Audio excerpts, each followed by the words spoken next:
Is the government's economic plan coming off the rails? Did austerity help Britain tackle COVID? And do we need to be more patriotic? This is Politics Live.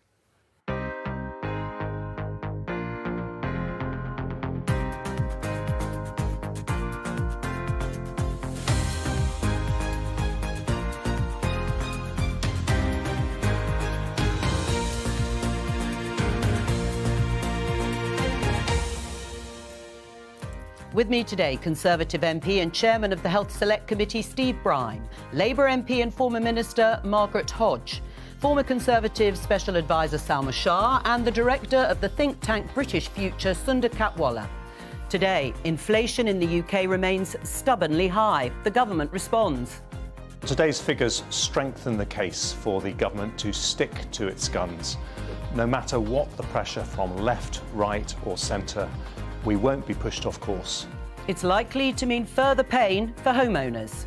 We live hand to mouth, so we don't have any money left at the end of the month. Well, in fact, making ends meet is a struggle. It's likely to be the main focus at Prime Minister's Questions. We'll have that for you live at midday. Also today, did austerity make it harder to tackle COVID? If we had not had a clear plan to put the public finances on a sustainable path, then we would not have had the fiscal space to deal with the coronavirus pandemic when it hit. And our guest says patriotism can end our culture wars. So do we need more of this? Patriotism, fairness, a love of family. We love this country as you do. This is the country I grew up in.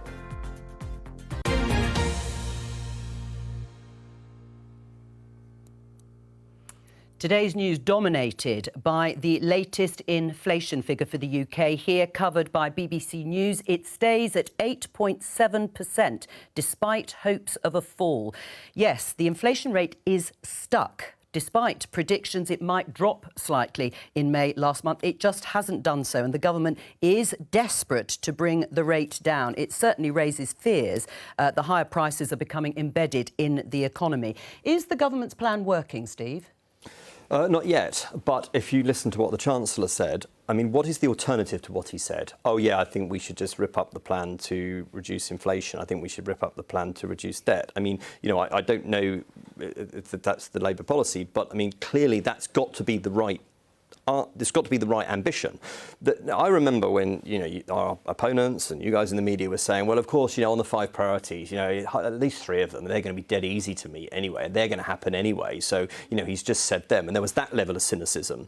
They were never easy. And, you know, Rishi Sunak, anybody who knows him, and I know him well, he certainly didn't pick 5 priorities when he took over as Prime Minister that he thought was going to be easy. But they are the priorities of the British people. They're certainly my priorities as a constituency MP. And, you know, all the stuff about mortgage time bomb in the papers and the political ramifications that we'll hear at PMQs. And you're right, if Keir Starmer's smart, he will go on the economy today. You know, that's one thing. You know, I guess, like Margaret, I'm less concerned about the politics of it. I'm more concerned about, you know... Well, we'll come back. We'll come back to that. I mean, listening to what Steve says, do you agree that it's the only plan? It's the only option? Is it? Let's have higher inflation. Well, first of all, I've just got to say, Steve, it's not a stuff about mortgage interest rates. This is going to impact on millions of people right across the country. Literally what I just said. People are going to lose their homes. You've been around now for 13 years. You know, you have to take responsibility for the way you've mismanaged the economy. We haven't built homes. The renting market is absolutely out of kilter. You know, rents in London now take up 40% of people's incomes.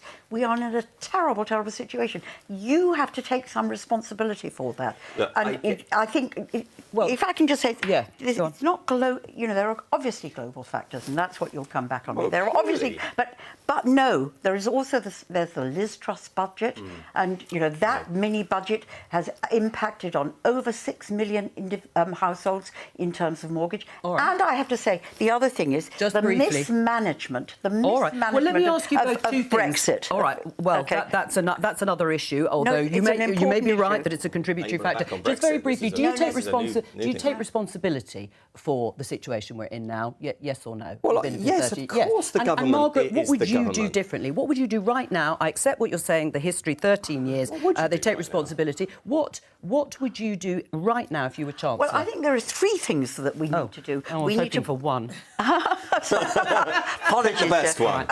Well, I think you have to bring back growth. Under the Labour government, we had growth, 1.4%. Okay. I think the next thing is stability, and I think which we haven't had, and that the Liz Truss budget is an example of that. Well, and the third thing, I think, is trying to tackle the inequality between individual households and inequality between regions. And those are the three things that we would need to do. Is the government's plan working, Salma?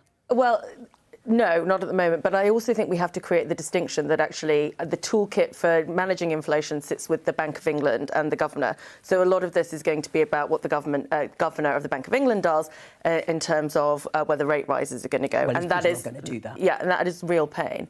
I think ultimately, if we're asking questions about what is possible, the Chancellor is not going to be able to try and help homeowners with direct help. It's not the same thing as the energy prices and intervening to help with bills on that. Because ultimately you're asking people who are not on the housing ladder to pay forward for people who do have mortgages at the moment, and that is a really unfair thing to do. I think Margaret has a point, and it would be interesting to see what the policies are around housing when obviously there's a market here, and we need to understand actually where the government can intervene, especially for renters. So it's a very complex picture, but let's not lose sight of the fact that the governor of the Bank of England is the person who's going to have to make these decisions. Is the government's plan working? Well, I think it's a real struggle to say it's working. I mean, everybody, left, right and centre, can agree on some big picture things. You want to see long-term growth, productivity, more houses. What you do in the short term is really painful. It's difficult to say to people, because of inflation, the economy's running a bit hot when there's no growth and there's no wage growth. So I think the politics of this are incredibly difficult, and it's incredibly painful for the government, as it would be for the opposition. We'll come on to the politics in just a moment. Let's talk to Stephanie Flanders, Senior Executive Editor for Economics at Bloomberg. Stephanie, why isn't inflation in the UK, or the rate of inflation, coming down? Well, part of it is that even these more than a dozen interest rate rises that the Bank of England have put in, the impact of that has not entirely been felt. I think there's about half of what we would consider the tightening impact, the slowing down impact on the economy, has still to be felt, because it takes a while for that to work its way through. That's one reason why we're looking at these people renegotiating their mortgages over the next year. That's part of the pain, that's part of the impact of these rate rises. So part of it is a waiting game. I think relative to other countries, it's taking longer because we had a bigger hit to energy prices than the US did. So we had higher inflation to begin with, and it hasn't come down as quickly.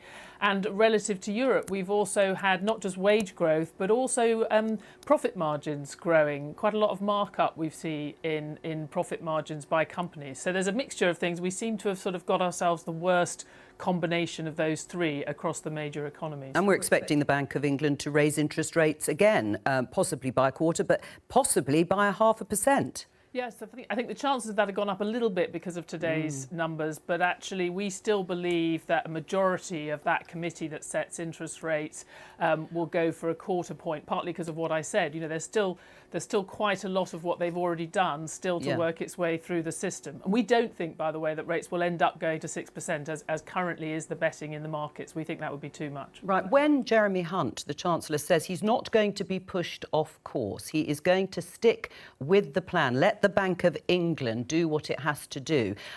Does that mean as far as going towards recession?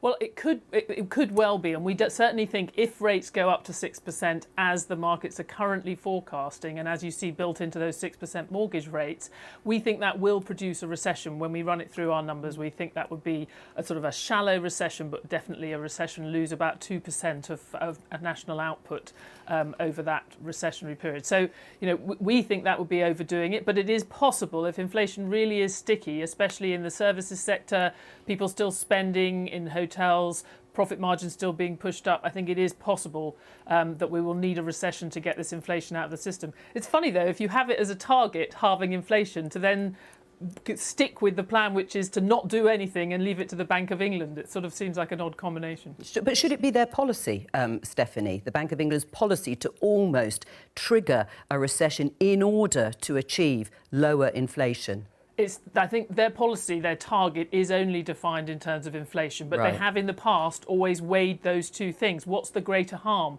I think the feeling is, and that I think I agree with them on this, that over the long term, the greater harm comes from having inflation be built into the system, because in the end, that's going to be more painful for households for a longer period of time. Stephanie, stay with us if you can for the rest of the discussion. There are calls for Jeremy Hunt, the Chancellor, to give more support, direct support, to households with mortgages. This is what he had to say in response at the London Stock Exchange. We know there is enormous pressure for families with mortgages, and it's a really big deal for family finances. But the one thing that would not help those families is to step in with short-term support that meant that inflation stayed higher for longer and those mortgage rates stayed higher for longer. So I'm meeting the mortgage lenders later this week to ask what else can be done to relieve pressure in very difficult times, but we won't do anything that means that high inflation stays around for longer, because that is the root cause of the pressure they're facing. Do you agree? Do you agree with the Chancellor, Jeremy Hunt? Of course I do. So no support for mortgage holders? Well, look, no support. The autumn statement confirmed £94 billion worth of help, for families across a wide range of different parts of targeted help. So the idea that not reintroducing mortgage tax relief, which is what I think you're referring to, well, which Labour abolished in 2000. The Conservative MP has also that would be very untargeted. And and remember, many more people in this country rent than have a mortgage. Now, I think it's... what's happened to rents? What's happened to rents? I think it's unfortunate that for the Labour Party to present this all as Tory failure, which I get why they're doing it, right? And yes, they're the opposition. In 2008, when the financial crash happened, when of course it was nothing to do with Gordon Brown and it was all to do with international factors, the Tory government, the Tory opposition then played the same game. Joe. I think that it's fairly, to quote the Sun's editorial this morning, I think that's fairly juvenile, and I don't think it helps because Labour may well inherit the crown later on next year. Well, so there is massive help that the government's putting in place, that Jeremy's putting in place. And just finally, Joe, we can't always turn to the government chequebook. No. As I've said on your programme before, the government doesn't have any money. It's always my constituents' money. And we've got into a place where we expect the government... We paid people's wages for the best part of 18 months. We can't now be paying people's mortgages, but there is a lot of help. Are you calling on the government? Would you, if Labour were in government, be wanting to have direct intervention to help people pay mortgages? What I'm saying is this is total... No, hang on a minute. What I'm actually saying is this idea, this is a total mismanagement of the economy over 13 years. Why has there been no growth over 13 years? Why have we now got the highest rise in food prices of any of the European... Because we had a war in Europe, Margaret. No, it's not. It's in part because of the war in Europe, but it is also because of the trust... No, don't tell me that's progress. We've always said that. It's also because of that appalling mini-budget, and it is also because it's not a question of being pro or anti-Brexit, but you managed Brexit so badly that we've got food inflation, we've got lack of staff shortages. That is a description of the current situation you're in. You're right, and food inflation is running really, really high, and some of this is domestic inflation. I mean, that's certainly what economists are saying. External factors, yes, but some of it's domestic inflation. I still haven't heard if Labour, if you would advocate for direct help. Well, we're not there at the moment. When we come, we will come in. The Tories have lost their reputation for being good stewards of the economy. We will come in. We will have a terrible situation to overrun. You want me to say to you today what we do? I think the priorities are stability. I've said it to people. Stability, so we don't have these ridiculous budgets like we had under Liz Truss. I think it's growth. We've got to get growth in the economy, and Rachel Reeves has articulated that really well. And then I think we have to tackle the inequality between regions and between families, and that's the way. And on housing, what I would do immediately is introduce better security of tenure for people in the rented housing market, and I would start building homes. So we have failed to build homes. We've failed and levelling up. Pardon? So you want to see stability and growth and levelling up. Well, what political I don't want to he doesn't levelling want. up because Well, that's what you said. levelling up is a meaningless concept which hasn't delivered anything. All right, let me come to Summer and Sunda. In level-down communities don't think it's Steve is meaningless. very firmly in support of the government's policy in order to tackle inflation. Leave it to the Bank of England to say, what's the political price that may be paid in seats like Steve's, where people will feel that pain of interest rates continuing to go up. And they'll blame, as Margaret says, the Conservative government for the direct economic pain they're feeling. Is that going to be the price that's going to be paid by Tory MPs? I think they're going to have to accept that there is going to be a lot of disconcerted homeowners that are traditionally Conservative voters. I think the problem is that the trade-off here is about inflation.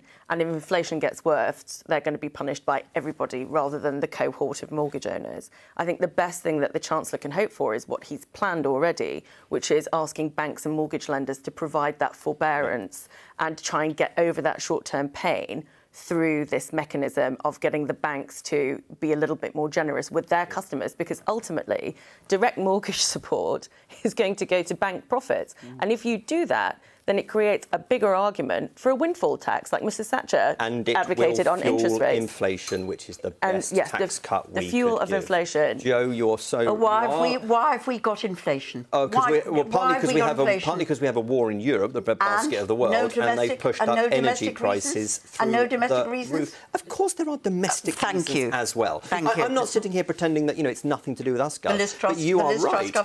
Interest rates were rising before Liz Truss became Prime Minister. I wasn't a supporter of Liz Truss. I think it's fairly cheap to just blame it all on Liz Truss and Kwasi Kwarteng. I get why you do it. Well, the Bank of England governor did actually say, Andrew Bailey, that he thought the risk premium from the Liz Truss Kwasi Kwarteng period of time had been reversed to some extent, or in fact wholly. What about Labour pledging more support? Should they be coming out to say they would directly intervene, Sunda? No, I think there's a political pressure to do that, and I think it's not just the inflation argument about what it does to the economy, it's the fairness argument that you can't ask people who aren't mortgage owners to subsidise it. So all that a government can do, whichever party is, try and use its convening power, its nudging power, see if people get into difficulty, can they be given more stability, more help to fix something, to give people an opportunity. That's I think, the limits to what government can do for mortgage holders themselves. They can't just say, this is an electorally important group, let's subsidise them against something. And Jeremy is a very effective minister, very experienced minister, and when he sees the banks on Friday, he will be, I know, very persuasive with them about the flexibilities that they can offer around mortgage holidays, around moving people onto interest rate only. And if they're not compliant, then I can tell you now that there will be pressure from the backbenches for them to be encouraged a little bit more. Coerced or whatever you're saying. Well, let me bring Stephanie. Let me bring Stephanie in at this point. Are these the sorts of options that are legitimately, of course, open to the Chancellor? I think there are options. I mean, if you compare it to the last time that interest rates were soaring and we had this kind of house price squeeze in the 90s, there was actually a higher proportion of households then who had mortgages, about 40%. Now it's 30%. You've got a higher proportion of people who already own their own homes, many of them possibly Tory voters, so that's probably playing into it.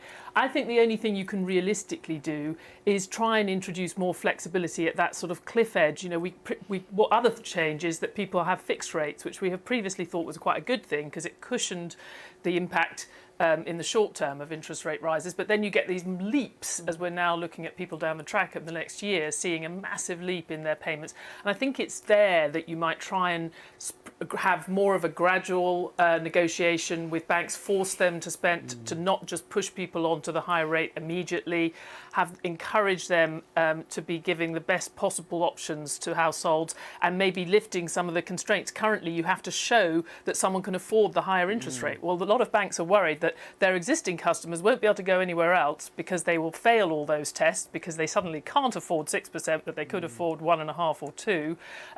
And they will then have people on their books who technically shouldn't have those mortgages. So I think it's that kind of area, which is, again, as much regulators as it is government, where you are going to need to put pressure on banks. Well, we're going to find out, no doubt, after the meeting that Steve has referred to between the Chancellor and the lenders and the banks. I mean, politically, again, Salma, you'll remember the phrase that David Cameron, when he became Prime Minister, wanted to move away from, which is, you know, it has to be hurting to be working. It was John Major in 1995 trying to deal with similar economic problems.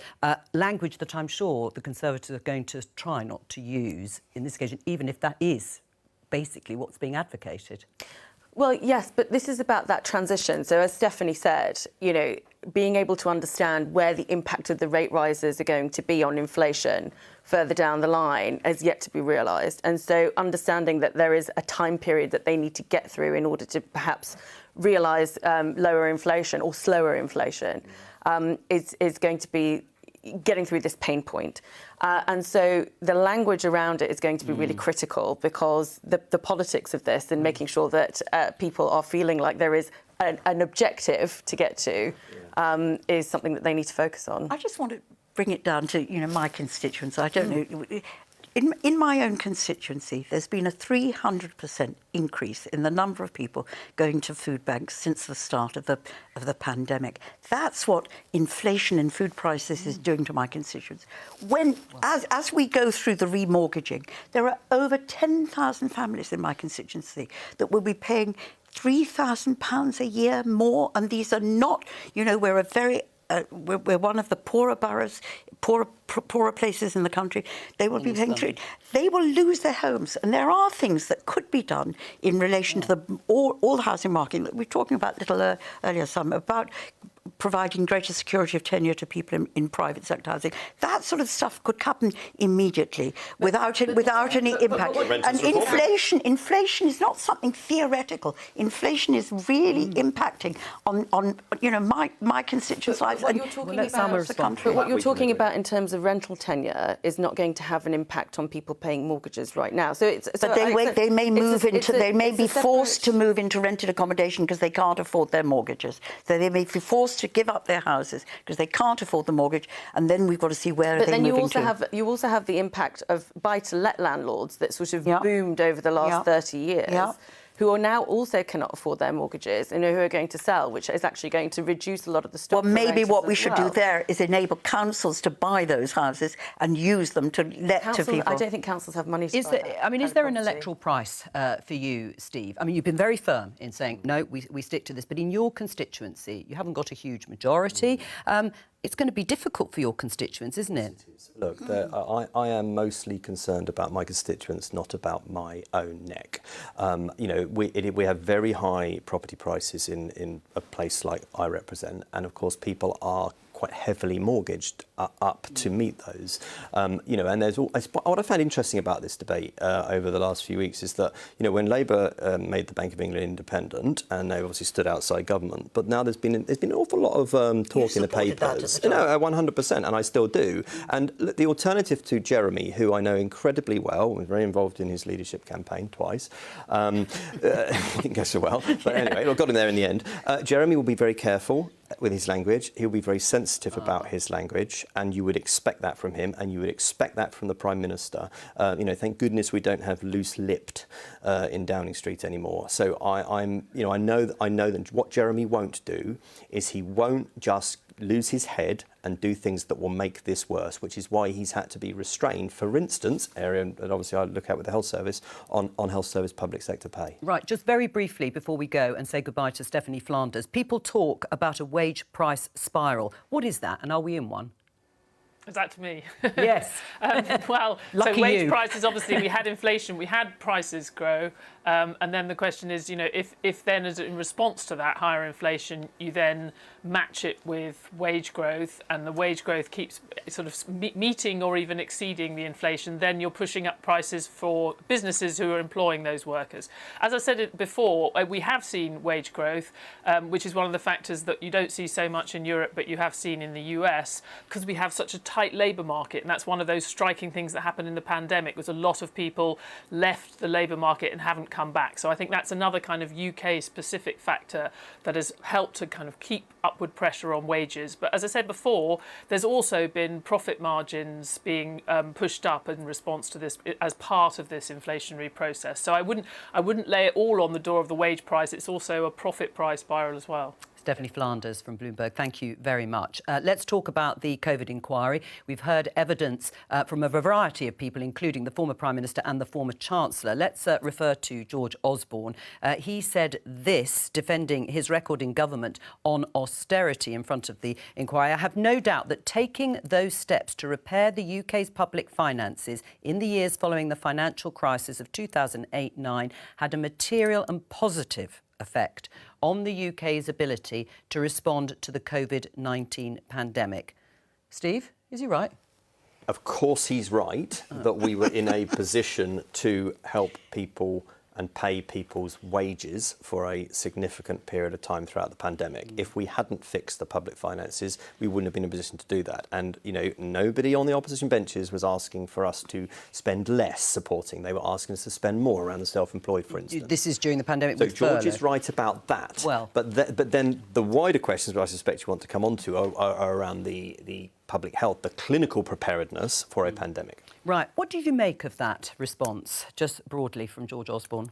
I think it was helpful to see George Osborne there, because when people think about the COVID inquiry, they're then thinking, let's find out what Boris Johnson did. Should you have closed the schools 1 week earlier?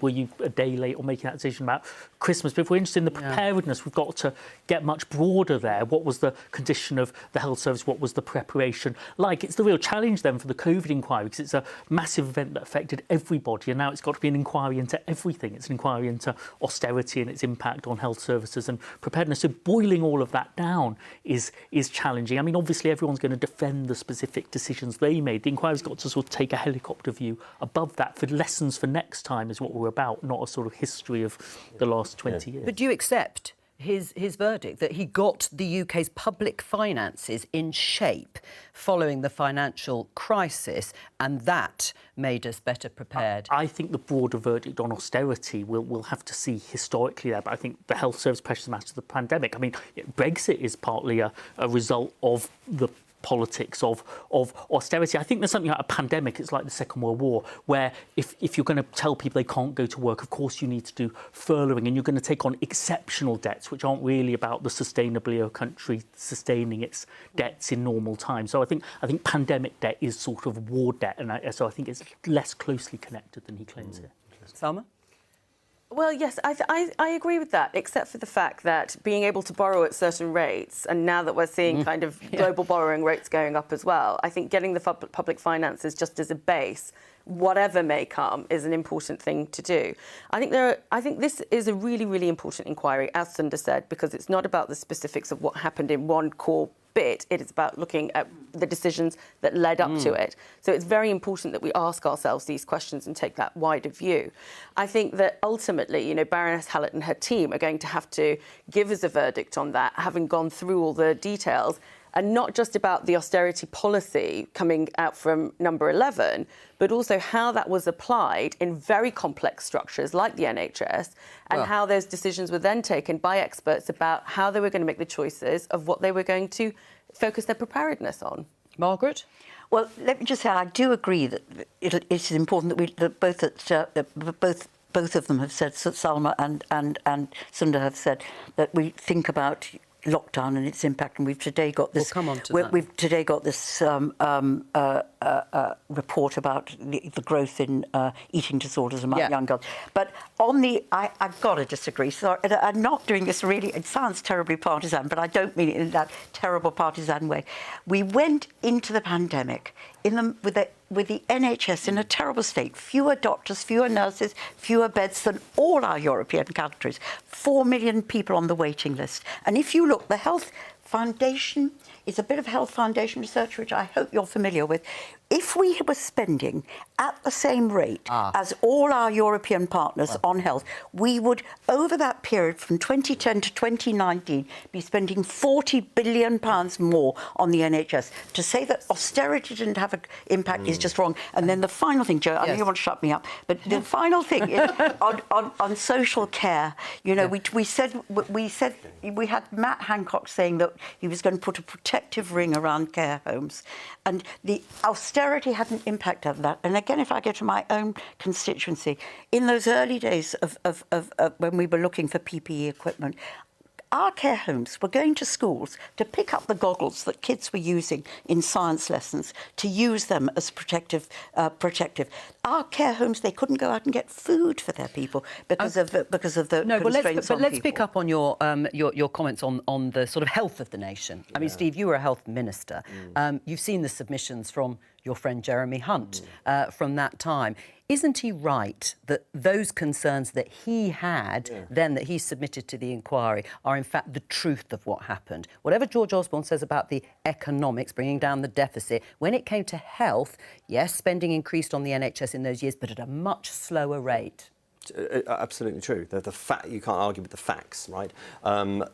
So we did protect health spending and increase it, but at a smaller rate. Now, maybe if Gordon Truss hadn't crashed the economy before 2010, maybe we'd been able to increase it more.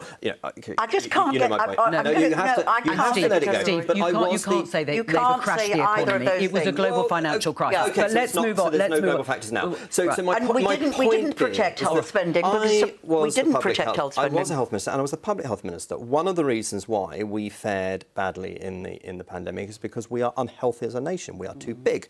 Child obesity. It's people's fault. The child obesity plan that I wrote, a lot of that was not implemented, and I think government still hasn't. And it still hasn't been. I have been very publicly critical of the chair of the health committee Conservative that we should have implemented some of the policies around the obesity programme, for instance. But the select committee, actually under Jeremy's chairmanship, and I'm sort of following up on it now, has already done a coronavirus inquiry called Lessons Learned to Date. And one of the things that the government have done is they split out Public Health England into UK Health Security Agency. So I think people sometimes think that the inquiry is going to take years and it won't be until then that we learn anything. Yes. Actually, no. I think some of that that learning has already been implemented. And have you learnt from that actually the NHS wasn't in as good a shape as it could have been when we went into the pandemic? I don't think the NHS was in as good a shape as it could have been, yes, but I think there are also wider public health factors which we, over generations and governments, we have not done enough to make a healthier nation that was therefore more robust when it faced and on the economics, on what George Osborne said, Margaret, do you agree, though, that because of the way they tackled the deficit, he made it his core mission, rightly or wrongly, it meant the UK could afford furlough? In the generous way it did. No, do you know, You don't. No, let me just say, I think history is going to actually say that Gordon Brown tackled the global crisis really well and stopped it being as bad as it could have been. And George Osborne's austerity created such damage to our economy, to our well-being, to division in our society, that it was a really bad policy. So I actually take it completely. Right. And then I'm not going to go back to the Liam Byrne note. Let me just show Sunda and Salma this headline in the Daily Telegraph. Margaret referenced it. Lockdown damaged a generation, says former Chief Medical Officer. It's Dame Sally Davis. She was emotional. She told the COVID inquiry children are still suffering from the effects of national shutdowns. And I think you were referencing the rise in eating disorders. Do you think we're going to get to a point where there is a consensus that lockdowns weren't worth it? I think we are now getting to a point where we are challenging lockdowns in a much more sort of rational way. And, I was a former school governor of a primary school, and we were already seeing the impacts, a year on about for children and how they socialised and what an impact that had had. So this is not surprising to me in terms of the way people are being damaged, mentally. I think that if we are going to sort of learn anything from this, and let's just take it a step back from party political discussions that we're having over there. What is interesting is how all governments make decisions and how they actually go through that process, and this is really important to expose actually how are those decisions made and in what context and what kind of expertise is available. We were in an emergency situation. Everybody wanted to go to lockdown because they felt that this is the cleanest, quickest way of getting out of a pandemic. However, the trade-off was not clear. And I think this is really important for us to be able to make future decisions around pandemic planning. 95, 97% of us thought we had to do lockdowns. None of us wanted to. None of us liked it. I think we might have known at the time. We know in hindsight we should have treated people differently when they were dying and when there were funerals. We could have had more leeway there. That was unnecessary. And closing schools should always have been a last resort, and it was a last resort. And there are long-term damages. But in the end, I think the costs of lockdown are partly the costs of having a pandemic that we had to get out of. So I'm sure there are lessons to learn about what to do about it, but I think you can rewrite history too far. Wanted it, obviously, but we had a novel coronavirus which we didn't know what it was, and we didn't know how to treat it. But you were a sceptic of further lockdowns, subsequent, weren't you? yes. Yes, I'm not talking about the first one really, but the subsequent ones. Yeah, because I think I don't think the case was made in the House well enough by my ministers at the time, and I was very vocal on this programme about that. And in my personal life as well as in my constituency, I'm seeing the mental health crisis among our children. My wife works in early years, and she's seen the children come through who've had no socialisation. Children learn through play, and they're getting to preschool, but a couple of years ago, and they hadn't had any socialisation, and that is going to have long-term impacts. And the eating disorders that you rightly refer to, which we see as constituency MP cases, the impact of this, I'm sorry to say, I think the impact of the pandemic, financially and socially, there is still as much to come as we've seen. On lockdowns, it was. Of course, it's impossible, isn't it? Yeah. We didn't know then what we know now. But listening, lockdown damaged a generation. It's quite an indictment on young people. The tragedy, I'm sorry to say, the tragedy was that it did damage a generation. Definitely. And I think, particularly the children in school. And actually, I chair a university now, and we've got people there who are now facing disruption because of the industrial action in universities, who were locked down, who didn't do their GCSEs, who didn't do their A-levels. So you can go right the way through.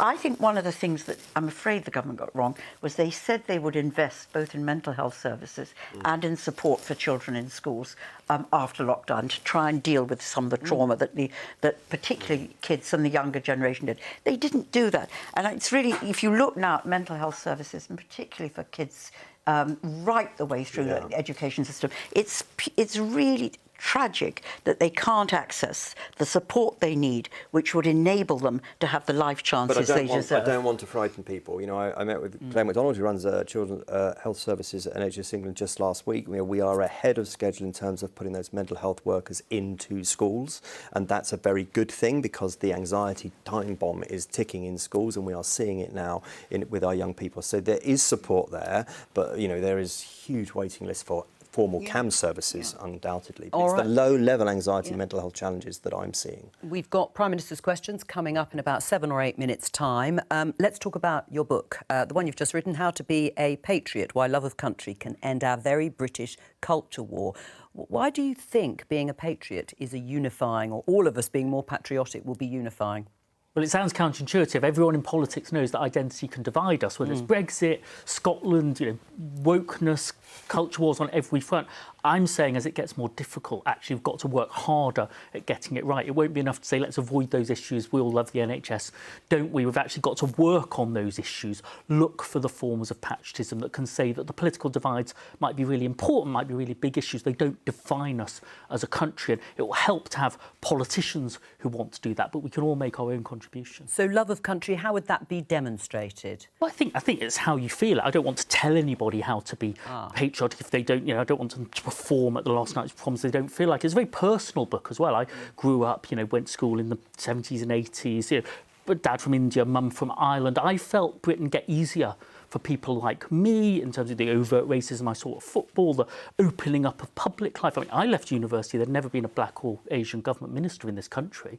And so change can happen very, very quickly. Younger people don't believe that story. They haven't felt a sense of progress in these more polarised times. So I'd like us to get back on track, really, about a country that can disagree about things and make progress. And we haven't been doing that very well. You feel very confident, or you sound very confident about it. Is it, without being rude, an age thing as well, a little bit? It's a generational thing, because I was part of a generation that saw an advance. I think younger people have got higher expectations. They're like saying to me, Sunday, people aren't throwing bananas. You set a very low bar there. We want to progress in our time. It's the 75th anniversary of Windrush this week. Enormous progress across those generations. But young people are saying we haven't got fairness and equality yet. Can we have debate about substantive causes, not trivia, where we make constructive progress instead of just always arguing about language or, the people we don't like that we don't talk to. We've got to find meaningful contact about these big, potentially divisive issues. You're nodding there. Do we need to be more patriotic? Well, as a Conservative, I think, I'm all for a bit of flag waving. And actually, I've got to say, I've spoken to Sundar about these issues for years. And when I was in the Communities Department, we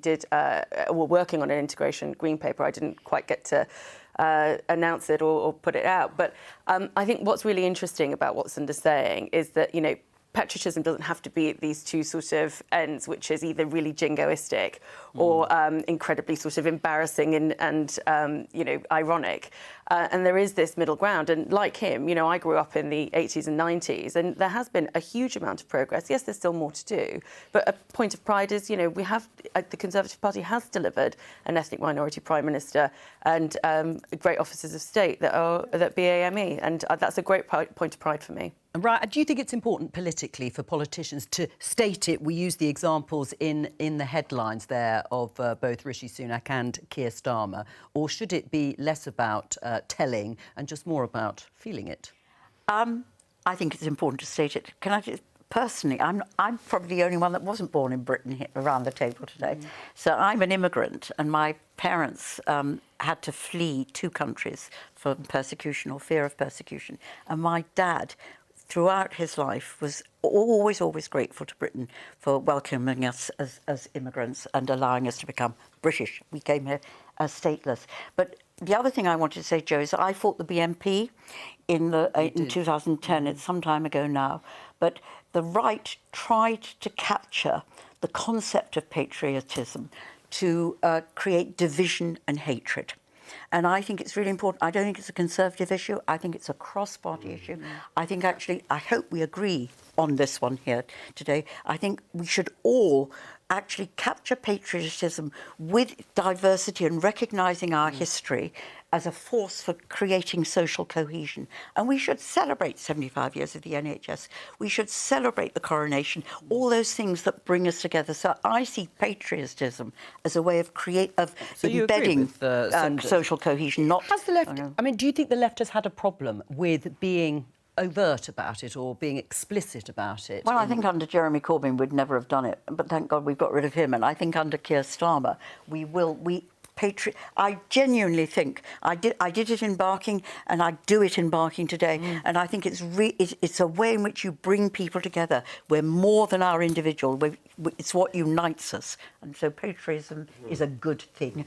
Can it be dangerous in language terms, not patriotism, but the way sometimes policies like the illegal migration bill, the language used around the small boats issue, where people are saying these things are Suella Braverman, saying they're at odds with British values. Is that a way where patriotism can sound as if it is trying to be divisive? Yeah, it can do. I mean, as we said earlier, language and how you deploy it matters in politics, and it matters whether people identify with the body that we sit in.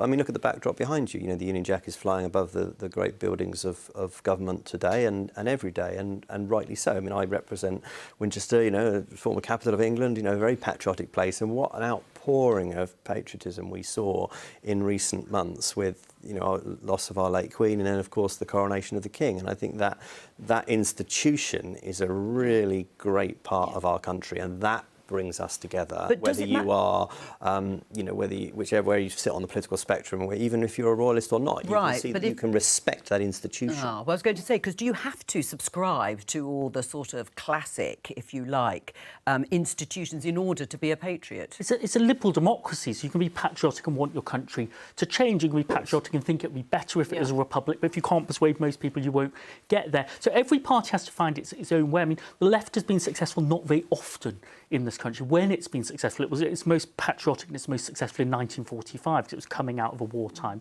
experience. It had an argument about patriotism and identity in the 60s, in the 1990s. So nobody's ever governed a country without feeling at ease with its symbols. That's a challenge for the left, or at ease with the country it wants to govern. And if the right starts... Blair was a good example of that, wasn't it? But if the right starts preferring the Britain of 70 years ago to the Britain of today. It won't be successful. You want to govern a modern country, but you're telling the country that it's rubbish. Don't be surprised if they don't vote for you. Well, let's just show you inside the House of Commons chamber. Northern Ireland Minister Steve Baker looking up because Rishi Sunak, he's there. He was notably absent, wasn't he, Steve, on Monday night for the Privileges Committee report. Should he have been there? It's a matter for him as the Member of Parliament for Richmond, North Yorkshire. It was a matter for the House of Commons. I was there representing the people of Winchester, and I get it. Some of them would have taken a different view to me, but my view was that we had to support the Privileges Committee because it was about supporting the House and about supporting democracy. Should he state his view on that report today? Because the vote's gone through. It was overwhelmingly in supportive of the findings. Should he now, from a leadership perspective, as Prime Minister... I don't tell him what he should do. If he's I know you do, but if he's would you asked the question today, and I think Keir Starmer will be bonkers to go back to that today, then he'll have an opportunity, and in a couple of minutes you'll find out. Yeah, indeed he will. Should he ask Keir Starmer, would you like to hear Rishi Sunak say anything, or is it gone? I would like to hear Rishi Sunak, and I agree with Steve. I think the vote on Monday was about more than the Privileges Committee. It was about defence of Parliament, and it was defence of democracy. All right. I think Rishi should give us leadership on that. Well, let's hear. Number one, Mr. Speaker. Mr. Speaker, this morning I opened the Ukraine Recovery Conference alongside President Zelensky. The aim of the conference is to secure a resilient economic future for Ukraine. And as we mark the 75th anniversary of the arrival of the Empire Windrush tomorrow, I'm sure the whole House will celebrate the contribution of the Windrush generation who have done so much to build the Britain that we cherish today. And, Mr. Speaker, this Armed Forces Week, we thank them for all they do to keep our country safe. This morning I had meetings with ministerial colleagues and others. In addition to my duties in this House, I shall have further such meetings later today. Patricia Gibson. Thank you, Mr. Speaker. As inflation continues to outstrip pay awards, and tomorrow we expect to see the 13th consecutive rise in interest rates, will the Prime Minister tell the House by how much living standards have fallen during his 8 months in office? Well, Mr. Speaker, I've always been very clear. Inflation is putting pressure on family budgets, and that's why the UK government has taken decisive action to support families through this difficult time, including households in Scotland who are receiving considerable support, not just with their energy bills, but also the most vulnerable as well. Mark Benji. Thank you, Mr. Speaker. On this side of the House, we have got a proud record of supporting the nuclear industry, which is an essential part of achieving secure, low-carbon energy. I'm delighted that my right honourable friend, the Prime Minister, has given his backing to the next generation of nuclear reactors, including SMR and larger projects, and ask that he now commits to seeing the fuel for these projects manufactured in the UK. This will secure long-term high-skilled employment at key sites in the North West, like Springfields in my constituency, and a supply chain across the UK. Well, Mr. Speaker, we are preserving and strengthening the UK's nuclear fuel production capacity through our £75 million nuclear fuel fund. I know that Springfield Fuels in my honourable friend's constituency has benefited from £30 million of funding. And he's right to say that our domestic nuclear fuel sector has a critical role to play in supporting the UK's energy security and independence, and I know that he will continue to be a champion for the industry in this House. We now come to the Leader of the Opposition, Keir Starmer. Thank you, Mr. Speaker. Can I join the Prime Minister in his comments about the Windrush generation who've contributed so much to our country and to the armed forces in this week and all weeks?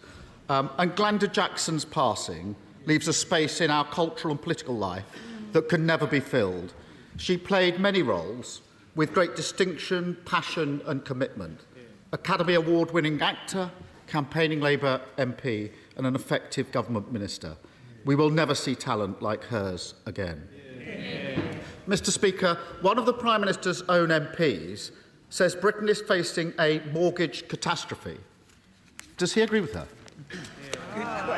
Mr. Speaker, can I start by joining the honourable gentleman in his tribute to Glenda Jackson? And, Mr. Speaker, it's also right that we do support those with the mortgages, and this is why the absolute right economic priority is to halve inflation. Because inflation is what is driving interest rates up. Inflation is what erodes people's savings and pushes up prices and ultimately makes them poorer. Now, this is why, a long time before I had this job, I highlighted the importance of tackling inflation. It's why that I said it is never easy to root out inflation, but we will take the difficult and responsible decisions to do so. It's an approach that the IMF has strongly endorsed in their words, and describing our actions as decisive and responsible. Mr. Speaker, I realise the Prime Minister spent all week saying he doesn't want to influence anyone or anything. It was certainly keeping to that with his answer.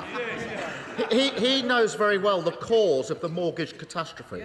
13 years of economic failure and a Tory kamikaze budget which crashed the economy and put mortgages through the roof. So will the Prime Minister tell us how much the Tory mortgage penalty is going to cost the average homeowner? Well, Mr. Speaker, as ever, the honourable gentleman isn't aware of the global macroeconomic situation. But let me do. But substantively,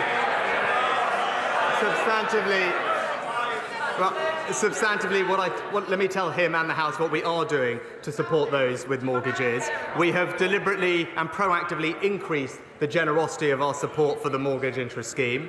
We've also established a new FCA communal duty which will protect people with mortgages, for example, moving them onto interest-only mortgages or lengthening mortgage terms. And we have spent tens of billions of pounds supporting people with the cost of living, particularly the most vulnerable. But that is the difference between us, Mr. Speaker. While he is always focused on the politics, we are actually just getting on and doing the job.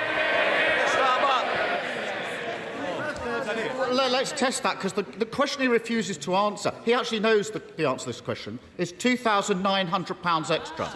That's the cost to the average family of the Tory mortgage penalty. Now, he was warned by experts about this as long ago as autumn last year, but he either didn't get it, didn't believe it, or didn't care, because he certainly didn't do anything. And when I raised this a couple of months ago, he had the gall to stand at that dispatch box and say he was delivering for homeowners. How is an extra £2,900 a year on repayment delivering for homeowners? Well, so, Mr. Speaker, now let's just look at the facts. Let's look at the facts, because he talks about interest rates. Perhaps the honourable gentleman could explain why interest rates are at similar levels in the United States, in Canada, in Australia and New Zealand, why they're at the highest level in Europe that they've been for 2 decades, Mr. Speaker. That's why it's important that we have a plan to reduce inflation. But in contrast, what do we hear from the honourable gentleman? He wants to borrow an extra £28 billion a year. That would make the situation worse. He wants to ban new supplies of energy from the North Sea. That would make the situation worse. And he wants to give in to unions' unaffordable pay demands. That would make the situation worse. Mr. Speaker, he doesn't have many policies, but the few that he does have all have the same thing in common. They're dangerous, inflationary, and working people would pay the price. Seriously? Sorry? I don't think we need any more, do we? No. Keir Starmer. Mr. Speaker, I appreciate the Prime Minister has a keen interest in the mortgage market in California, but I'm talking about mortgage holders here. And whilst his government is consumed in law-breaking, chaos and division, working people are paying the price. This morning, I spoke to James in Selby. He's a police officer, working hard to keep people safe every day. The Tory mortgage penalty is going to cost him and his family £400 more each and every month. That's nearly £5,000. He told me this morning, they may not want to hear this, he told me this morning that they've decided to sell their house, to downsize, and he's just told his children they're going to have to start sharing bedrooms. Why should James and his family pay the cost of the Prime Minister's failure?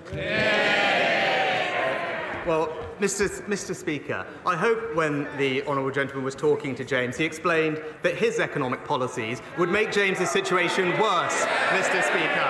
And it's not just me saying that, Mr. Speaker. The Independent Institute of Fiscal Studies says his policy of never-ending debt and borrowing would damage James because it would increase inflation and drive up interest rates, leaving James and everybody else in this country poorer, Mr. Speaker. The IMF has said that our plan prioritises not what is politically easy, but what is right for the British people.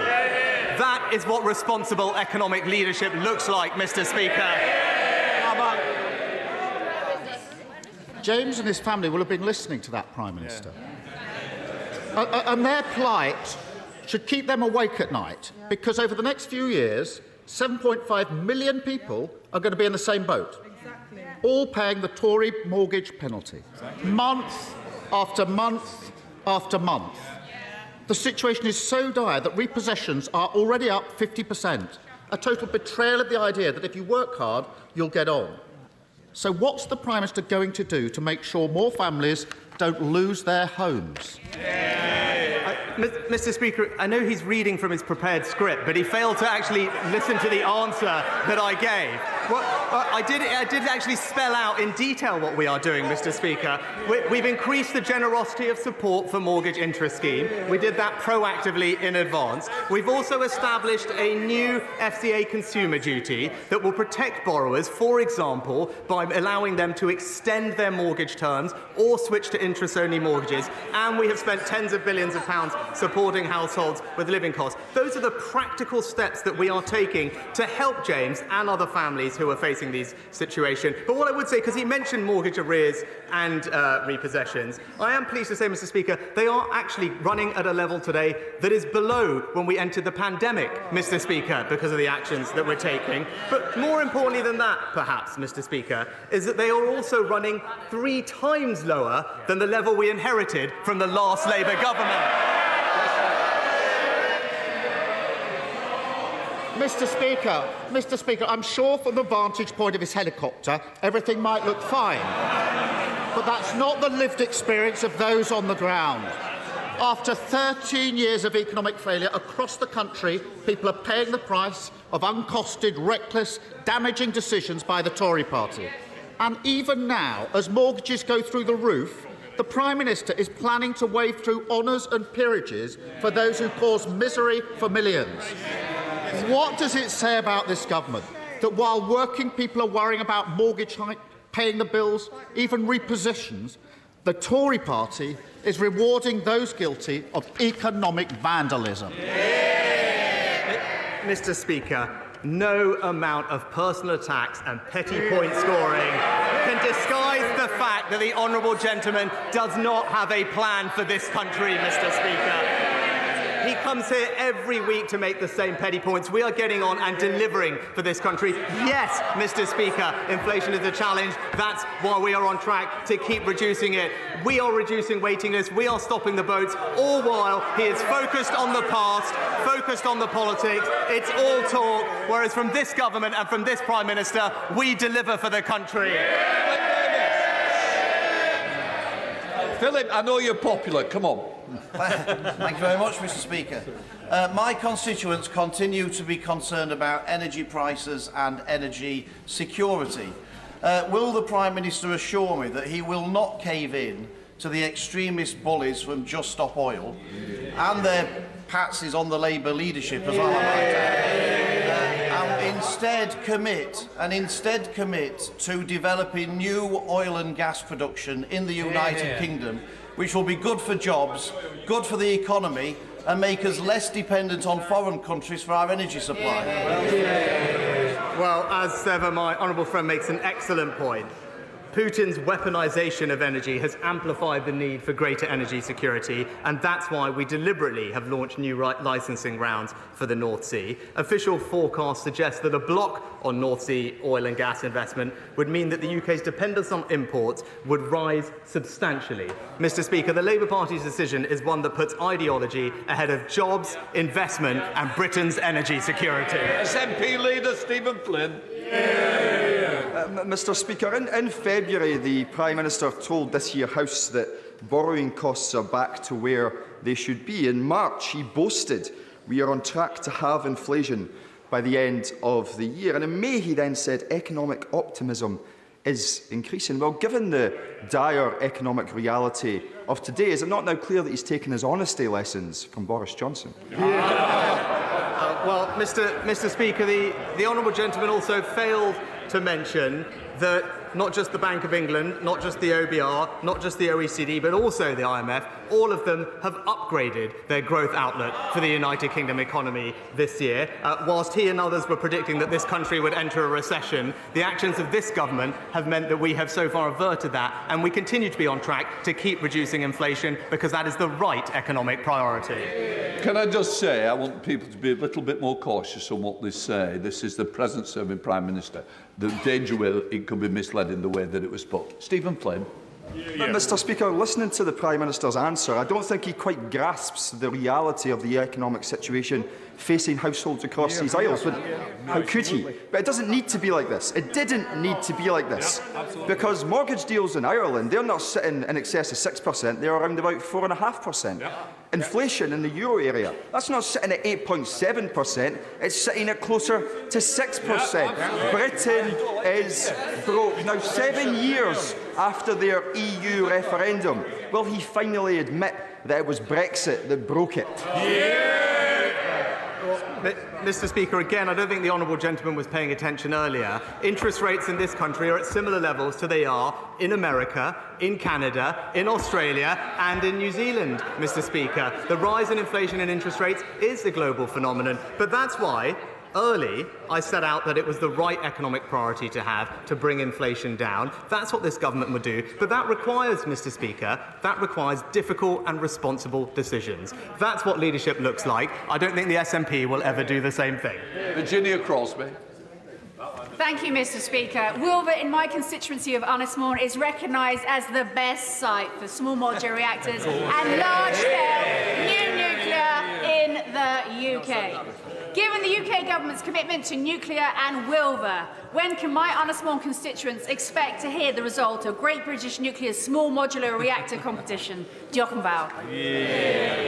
Well, Mr. Speaker, there'll be no greater champion for this technology and her community than my honourable friend. My understanding is that the first stage of market engagement is already underway. The expectation is that the down selection process will be launched this summer with an ambition to assess and decide on the leading technologies this autumn. The competition will be open, judicious, fair and robust, and I express all my confidence that we will select the best technology for the United Kingdom. Anxious welcoming it. Right, Stephen Furry. 4 months after the very welcome Windsor Framework, there is still no restored Northern Ireland Executive or Assembly, and we are facing an unprecedented budget crisis. This situation is untenable. It's getting worse every day, and the government approach seems to be to wait to see if something happens rather than leading from the front. So can the Prime Minister confirm that he's willing to work with the Northern Ireland parties on a financial package for a restored executive, and also will he work more closely with the Irish Government to try to drive a process, including putting reform with institutions on the agenda, so that those who want to govern Northern Ireland can do so? Mr. Speaker, can I thank the honourable gentleman for his engagement with me and the government during this process. I share his frustration, and our focus remains on delivering for the people of Northern Ireland who expect and deserve their locally elected decision makers to address the issues that matter to them most. I thank him for his kind words about the Windsor Framework and how it allows us to move forward. And for many years we have recognised the challenges particularly facing Northern Ireland, and that's why we've provided over £7 billion of funding on top of the Barnett Block grant since 2014. I can assure him that my right honourable friend, the Northern Ireland Secretary, remains in close contact with all the parties in Northern Ireland to clarify what more is needed so that we can restore the conditions for executive formation. Dr. Liam Fox.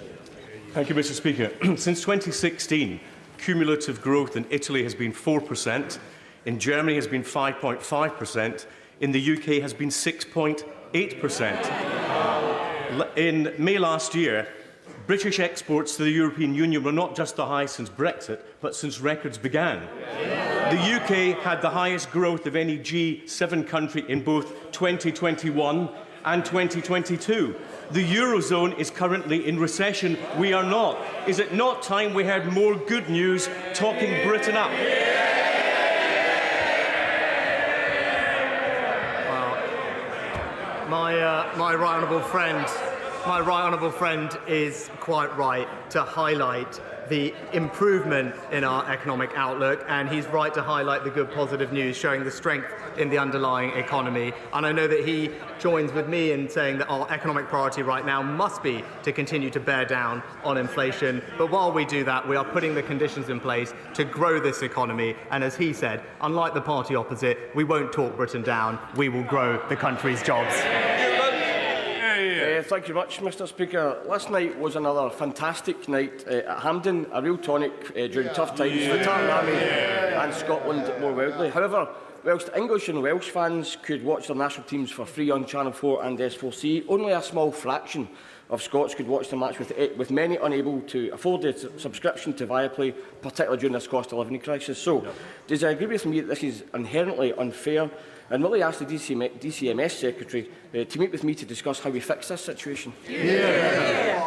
Well, can I join with my honourable friend in his comments about the match and let him know that I know the Culture Secretary is engaging with him and others on this particular topic, and I'll make sure that she gets back to him. Anne-Marie Morris. Speaker, in December last year, Link conducted some research on cash acceptance. Their research found that nearly half, 45% of people, have been somewhere where cash has not been accepted or has been discouraged, and 49% said being unable or being discouraged to pay in cash was inconvenient. Will the Prime Minister look again at the Financial Services and Markets Bill when it comes back from the other place and ensure that any entity providing a public service directly to the public and involving payments or a charge must accept cash? Well, Mr Speaker, we know that cash continues to be used by millions of people, particularly those in vulnerable groups, and that's why the Financial Service and Markets Bill will, for the first ever time, protect people's access to cash in UK law. The bill also supports businesses to continue to accept cash by ensuring reasonable access to deposit facilities. But as technology and consumer behaviour changes, it is right that organisations themselves should be able to choose the forms of payment that they will accept. Meg Hillier. Thank you, Mr Speaker. Does the Prime Minister believe that the reward for being a lawbreaker should be to be made a lawmaker? Mr Speaker, there is, as we discussed last week, a well-established process of vetting for all peerages, and in keeping with the convention followed by Prime Ministers of both parties, have followed the same process. Danny Kruger. Thank you, Mr Speaker. Wiltshire leads the world in agri-tech, the farming increases in productivity that are going to feed the world's growing population without wrecking the environment. I welcome what the government has done in this space, particularly in gene editing, only possible because of Brexit, of course. Will my right honourable friend acknowledge the work of Wiltshire farmers and tech entrepreneurs, particularly James Dyson, but there are many more? Does he agree with me this is one of the key opportunities for our country to become a high-wage, high-skill, high-tech economy? Mr Speaker, when it comes to agri-tech, we are among the best in the world, with fantastic research bodies, businesses and pioneering farmers and growers, and I join my honourable friend in paying tribute to all of them. They're getting our support with £270 million farming innovation programme, and, as he rightly mentioned, we are seizing the opportunities from our exit from the EU, including through our plans to more quickly develop gene-edited crops that are resistant to drought and flooding, that will drive up growth, productivity and create jobs. Kevin Brennan. Thank you, Mr Speaker. So just to recap, during this Parliament we've had one Tory Prime Minister who turned out to be a proven liar, a second Tory Prime Minister who was outlasted by a lettuce. After this week's pathetic no-show by the Prime Minister, what one word would he use to describe himself? Might it be weak? Mr Speaker, what's weak is the party opposite being unable to stand up, to stand up to the people who fund them and stand behind hard-working families in this country. Mr Speaker, I welcome the steps the Prime Minister is taking to stop illegal, dangerous and unnecessary small boat crossings, which are overwhelming our asylum system. But I have to raise significant concerns about a recent decision to stand up a third hotel in Burton, as well as increase capacity at another hotel by 64%. This is going to have a serious knock-on effect for our response to homelessness and rough sleeping, as well as causing challenges for wider public services in East Staffordshire. What further support can the Prime Minister provide local authorities in East Staffordshire to deal with these urgent concerns? Well, Mr. Speaker, this is why we need to stop the boat so that we can relieve the unsustainable pressure on our asylum system and accommodation services, which is costing British taxpayers over £3 billion a year. Our new bill will ensure that anyone arriving illegally will be detained and swiftly removed. But in the meantime, we will take action to address the unacceptable costs of housing migrants in hotels. We recognise the pressure this places on local areas. That's why central government is providing further dispersal financial support, but I will ensure that my honourable friend gets a meeting with the Immigration Minister to discuss her specific local concerns further. Andy Slaughter. Thank you very much, Mr. Speaker. Imperial NHS Trust described the government's recent decision to delay the rebuilding of Charing Cross, Hammersmith and St Mary's hospitals as hugely damaging for the health and healthcare of hundreds of thousands of people. Will the Prime Minister keep the promise made to me by his predecessor 1 year ago from that dispatch box and guarantee completion of new hospitals on these sites by 2030? Mr. Speaker, the government remains committed to 2 new hospital schemes for Imperial College Healthcare Trust at Hammersmith Hospital and Charing Cross Hospital, and for St Mary's Hospital as part of the new hospital programme. We've expanded the programme, as the honourable gentleman knows, to include buildings with RAC, and we need to address those as a priority for the safety of staff and patients. However, we still expect the majority of schemes in Cohort 4 to be in construction before 2030, and I know that the department will continue to keep him updated on progress. David Davis. Mr. Speaker, the United Kingdom sanctioned Iran for promoting terrorism, for destabilising the Middle East, for supplying weapons to our enemies, and, of course, the proliferation of nuclear weapons. Within the past few weeks, the journalist David Rose has reported in the Jewish Chronicle that British universities have been undertaking research in collaboration with Iranian researchers and universities into areas of potential military applications, including drone technology, fighter jets, battlefield armour, and laser communication. Will the Prime Minister initiate an investigation into this and take action to stop the failure of our sanctions regime before it does any more harm to the national interest of the United Kingdom and our allies? Well, Mr. Speaker, I thank my honourable friend for raising this important topic. We take all allegations of breaches of export controls seriously, and my understanding is that officials in the Department for Business and Trade are currently now investigating the allegations made in the recent press articles cited. We will not accept collaborations which compromise our national security, and that's why we've made our systems more robust, including expanding the scope of the Academic Technology Approval Scheme to protect UK research from ever-changing global threats. But my right honourable friend is absolutely right to highlight this, and he has my assurance we will keep on it. Steve McCabe.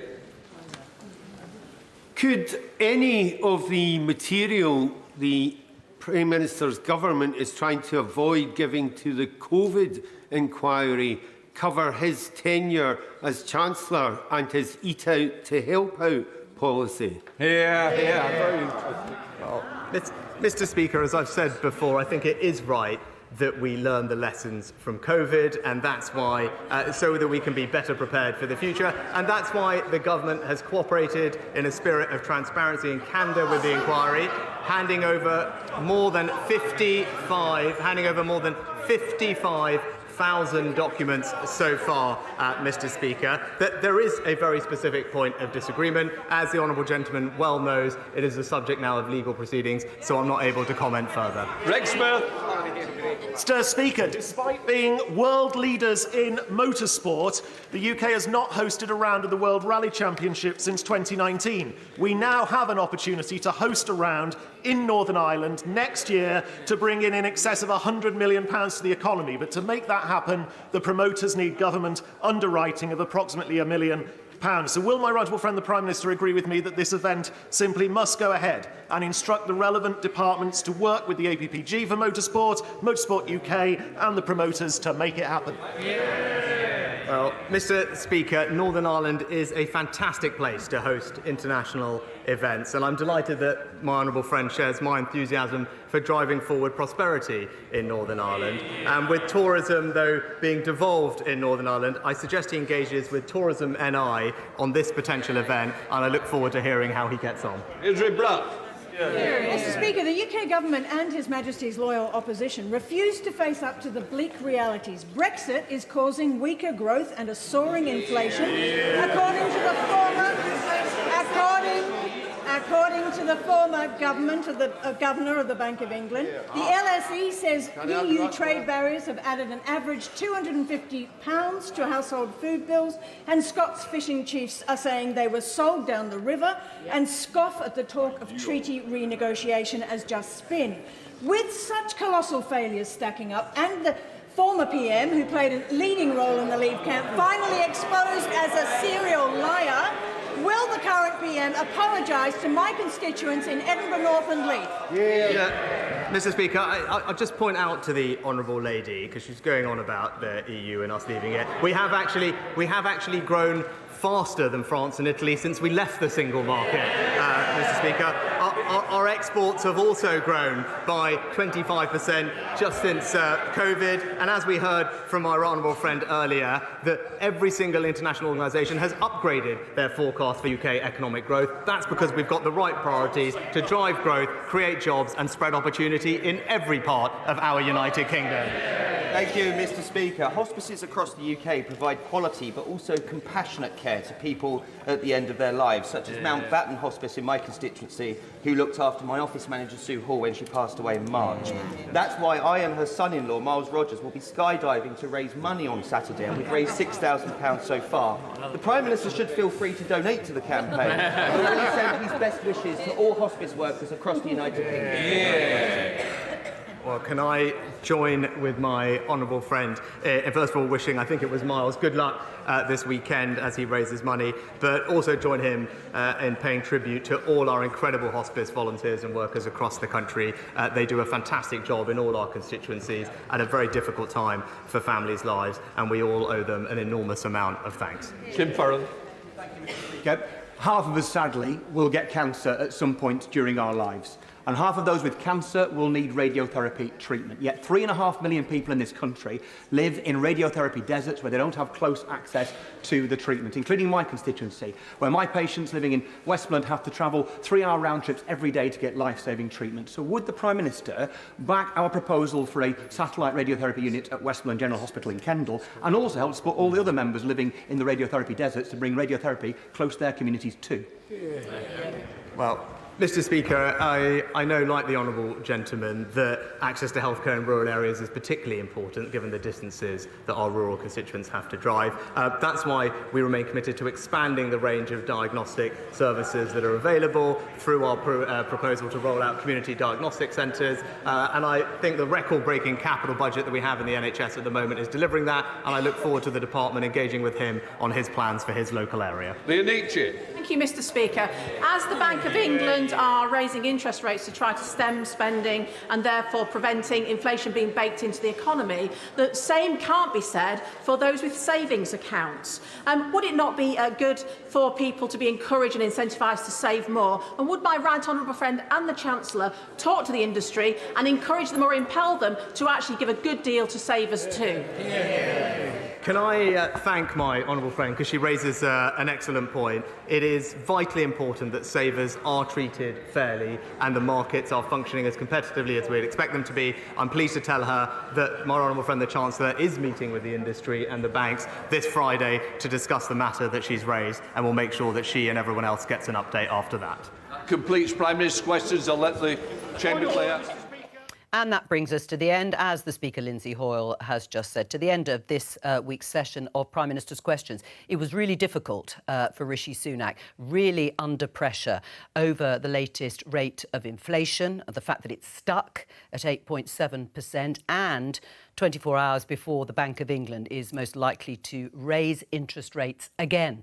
I think it's the 13th consecutive time that will happen. And Keir Starmer, the Labour leader, pressed that bruise with his questions to the Prime Minister. Let me introduce our guest for this part of Politics Live. For the government, Andrew Mitchell, a Foreign Office Minister, Alison McGovern for Labour, Shadow Employment. Welcome to both of you. And Nick Eardley, the BBC's chief political correspondent. What did you make of it and the way Rishi Sunak, a former Chancellor, of course, handled it? I think it was difficult for Rishi Sunak because he staked so much of his leadership on getting inflation down, but we got a pretty good preview there of what I think the general election campaign is going to look like.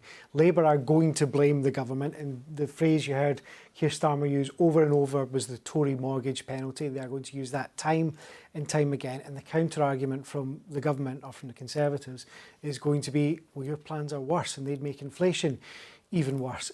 None of it sounds very optimistic, though. It all sounds a bit like you'd do a worse job than us, rather than we're doing a good job. One of the priorities, the 5 missions, pledges, whatever you want to call it, of Rishi Sunak has been to halve inflation by the end of the year. Do you think you're going to do that?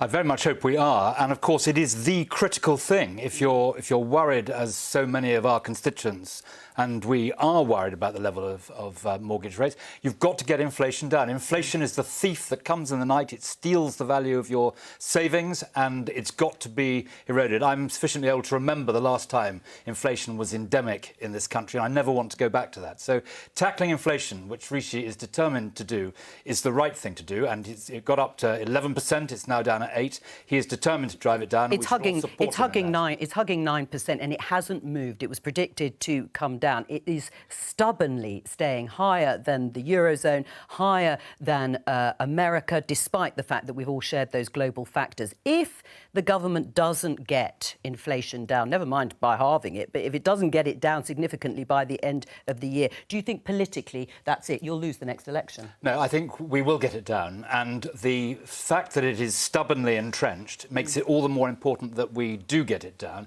We're determined to do it. We're doing the right things to do that, and we're also doing the right things to try and help people with the pressures which this inflation is delivering. Alison? I thought Prime Minister's question there was a bit bizarre in that Rishi Sunak's claiming that he's tackling inflation on the very day that we found out that, as you say, Joe, that it's stuck. Now, the Bank of England independently sets interest rates. That's absolutely right. It's not a decision for politicians anymore. But there are some structural things that we know can help. France has a participation rate, people working in the economy, higher than us, and it's recovered better than after the pandemic. Our employment rate hasn't properly recovered after the pandemic, and I think we could be doing much more, particularly in those areas that still have problems with unemployment, to get people into work and to get people in work better jobs so they can use their skills in a better way to make our economy much more productive. Those are the things that can help tackle inflation in the medium term. And I think but what about the government could be helping in the short term? The government could be helping the Bank of England much more than they are by having a better plan for growth for our economy, and that's what Labour would do. What about in the short term? What about now? Would you intervene? Would you intervene to help people with mortgages, because interest rates are probably going to go up again tomorrow, possibly by as much as 0.5%? So we're not in government right now. That's why my job today is to hold Jeremy Hunt to account for what he said. He said he's going to meet the banks. I want to know, what's he going to ask of them? How is this going to get real help to people? I want to know that the things that they're going to ask the FCA or others to do are actually going to help people. That's my job today. But if Labour are in government tomorrow, we're not going to be, sadly, because there isn't a general election tomorrow, but if we were, I know that Rachel Reeves and Pat McFadden would go into the Treasury and their priority would be, first, stability. Do nothing that adds to this problem. Second, put people's personal financial circumstances right at the top of the agenda. Rachel's talked about the everyday economy for years, trying to make sure that people do better. Because after 13 years, people are asking themselves, I've had a Tory government 13 years, do I feel better off? And I think we all know what the answer to that question is. Well, and that's the question that's going to be at the next election. Do you feel better off? Let me just show you this piece, Andrew, from your colleague Jonathan Gullis, another Conservative MP. We must look to Thatcher if we want to fix what he calls the mortgage crisis, because people's mortgage payments are going to continue to go up if they're coming off fixed-term deals, whether it's now or whether it's going to be in 6 months' time. Should there be an intervention, not just meeting the lenders, should there be a direct intervention? He is calling for tax relief for interest payments on mortgages. What we need to do in order to tackle the level of mortgage interest rate is to get inflation down. What Jonathan is talking about could be inflationary, so it might well not help with that. That's what you've got to do. And I agree with Alison on one point, which is that British productivity is too low and it's got to be driven up. But as I listened to the Prime Minister and to the Leader of the Opposition, I didn't hear from the Leader of the Opposition any different plans. And I think in the combination of Rishi Sunak and Jeremy Hunt, the country has running the economy two key people in whom they can have confidence, who are pursuing the right policies and will drive inflation down. How can you have confidence in somebody who hasn't even got the gumption to vote on an issue as important as the privileges report that we had on Monday? You know, that is so crucial. I was listening to Margaret Hodge earlier. It's crucial for our democracy. How can you have faith and confidence in somebody who can't even be bothered to turn up and vote on that? I just feel it's a dereliction of duty. You know, we had a really strong cross-party contribution from Penny Mordaunt. You know, I said in my speech, I agreed with Penny Mordaunt, I agreed with Theresa May, and even under those circumstances, the Prime Minister couldn't even be bothered to turn up and vote. Well, just on this, and let's go back then to the core issue, which I'm sure is critically important to both your constituents. Should Rishi Sunak have said something today, made his view clear on the Privileges Committee report, Andrew? Well, I don't think he was asked today, but... No, but he didn't have to be. He could have done. He wasn't there on Monday night. We've talked about whether he should or shouldn't be. Should he today have taken the opportunity? It was voted through and endorsed overwhelmingly by the House, but notable that there weren't that many members of the government. You were there. I saw you in the chamber on Monday night. Should he have said something? Well, the clue is in the title. It's Prime Minister's questions. He wasn't asked, and he should answer the questions that he was asked. But let's be clear, Rishi Sunak made it absolutely clear that this was a matter for the House of Commons. The House of Commons supported overwhelmingly the view of the committee, and that was the right decision. He's a country to run. He's the Prime Minister. And an MP. Yes, but I don't mark him down for not being there. The fact is that the House endorsed the report. That was the right thing to do, with over 100 Conservative members of Parliament voting in support of the Leader of the House. Let me return to the issue of what or whether the government should intervene. Are you ruling out, sitting here today, any direct intervention to help people with their mortgage bills? Absolutely not. The government's introduced the new mortgage interest scheme, which is now up and running, particularly helping people to fund. But the Chancellor has said there will not be anything that he considers, as you have said, to be inflationary. So there will be no other scheme. The scheme we talked about last week, actually, is to help mainly people, I think, on benefits. It would be a loan. Anything of direct help, a fund to help people, that's not going to happen. That's not what I said. I pointed out that there were inflationary consequences to what Jonathan was suggesting. But the Chancellor of the Exchequer called all the lending banks and agencies together at the end of last year to warn about the difficulties that inflation would cause and to encourage them to introduce a huge number of measures. A huge number of measures have been introduced, and the government will keep the matter under review and will do what it can. But what the government won't do is to stoke up inflation, which is at the heart of this problem. Would Labour, you said, of course, if there were an election tomorrow and you were to win it, would Labour and should Labour introduce the sort of scheme that Jonathan Gullis is talking about? It's just as I said before, if we were in government tomorrow, we would stick to our fiscal rules because we can do nothing that adds to the instability that we. So you wouldn't do anything different at this point. So that's not what I'm saying. On that issue, you wouldn't. So in relation to mortgages and financial products and people's personal financial circumstances, look, 13 years, things have got worse, not better. Now we're reaching yet another crisis. So if we were in government tomorrow, stability would be our priority, and we would look at powers. You know, I used to be on Treasury Select Committee. I interviewed the FCA, and I know that they have. Repossessions are down. I know that they have powers, and if we were in government tomorrow, we would be having people's personal finances right at the top of our agenda, as Rachel Reeves always has done. Being at the top of the agenda and actually doing. Let me just ask you this, though, Alison, because Milton. I was going to say, but Milton Keynes Council, it's being run by a Labour and Liberal Democrats. They've launched a £250,000 homeowner mortgage interest relief fund. What do you make of that? Some people may say they're doing what we would expect a Labour government well, to do. I think that what councils expect a Labour government to do is to have a plan for growing our economy in a stable way. And that's why when I mentioned before, some parts of our country, some towns and cities, their employment has not grown in the way that we need it to. There are opportunities for sustainable growth by rebalancing our country.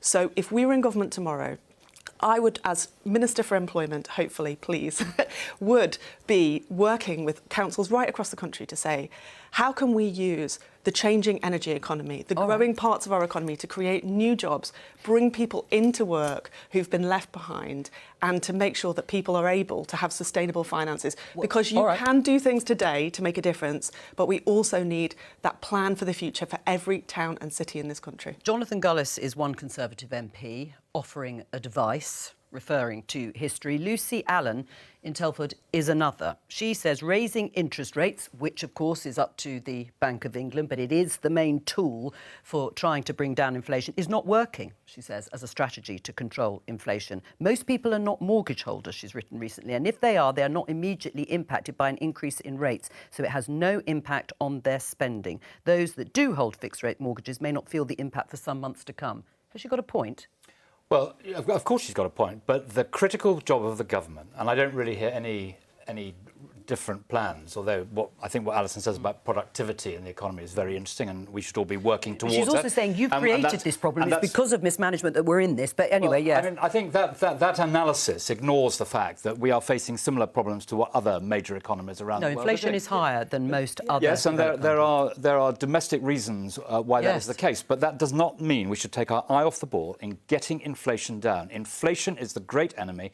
Getting inflation down, which we are determined to do, and I believe we will do successfully, is at the heart of resolving these problems. Is she wrong, though? Raising interest rates is not working as a strategy to control inflation. I mean, it's true. It's not working yet. Well, no, it is working, but it is hard. You know, those of us who remember, Joe, what it was like when we had inflation endemic in the economy before. We know how difficult it is. Yeah, and John Major said if it's not hurting, it's not working. It underlines the importance of beating inflation. There is nothing more important in running the economy at the moment if we want to get through to sunny uplands under a Conservative government again.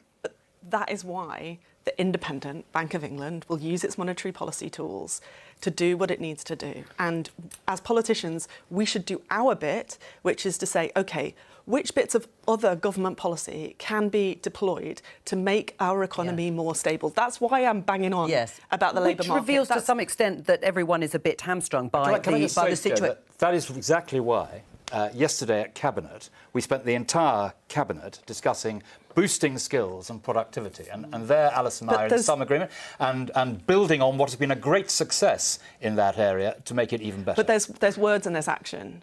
And I think that the public will rightly judge the Tories on the past 13 years. Well, and they've got the 5 pledges to look at. You say that inflation is the great enemy, and everyone will agree with you broadly on that note. Is recession a price worth paying to bring down inflation? Well, they said there would be a recession, and Britain is not in recession. And that is very welcome news, and it is partly because of the good stewardship of the economy we've seen by Jeremy Hunt and Rishi Sunak. But the answer is, if, as economists are predicting, a recession is perhaps necessary in order to bring down inflation, is that a price worth paying? I don't think recession is ever necessary, and I think that it is to the credit of Jeremy Hunt and Rishi Sunak that a recession has been avoided. There is a lot of nervousness across the road in Parliament about what the next few months are going to look like for mortgage holders and what it's going to mean for the electorate, who will be making up their minds on the parties on the back of potentially these high mortgage payments. But I am quite struck with a few exceptions, like Jonathan Gullis, as you were just talking about, and like Jake Berry, the former Tory chairman. There aren't many concrete ideas here. It does seem like it's proving to be a really difficult issue for both parties, and I think one of the fears is that if you were to subsidise mortgages or you to throw money at helping people with their interest rates, you would essentially be subsidising private investments, and there's a nervousness over that about that over the road, whether it's right or not. Is there a nervousness amongst your colleagues? Are they worrying about what's going to happen to their seats at the next election because of this issue? I think that there is a nervousness amongst all members of Parliament about their constituents' welfare always. And I think in terms of the increase in mortgage interest rates, there is a lot of concern, of course. And that is why I make the points I make about inflation and the tactics and strategy of the government. This is rightly dominating discussion, political discussion, and has been for the last few weeks. But earlier today, Rishi Sunak was also hosting a big conference of world leaders about Ukraine, about rebuilding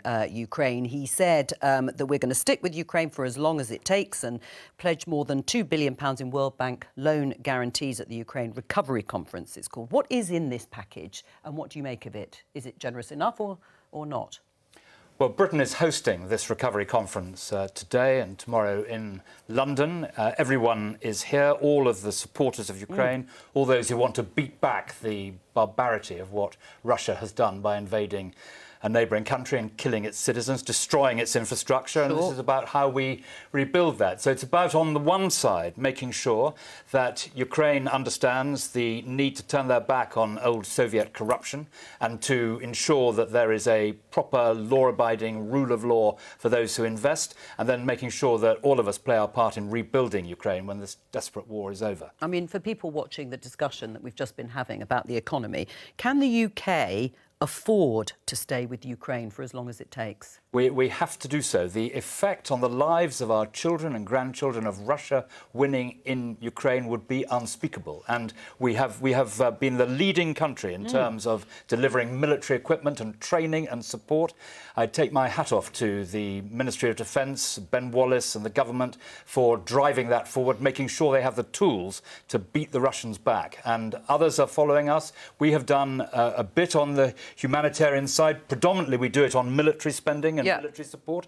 But let's be very clear, we have played our part on the humanitarian side, and organisations like BII, the British government's international investor, will be taking a big part in this and investing in the future of Ukraine. I mean, they are eye-watering amounts of money that is being pledged, yes, in loan guarantees. I know Labour and Keir Starmer completely support what the government has done.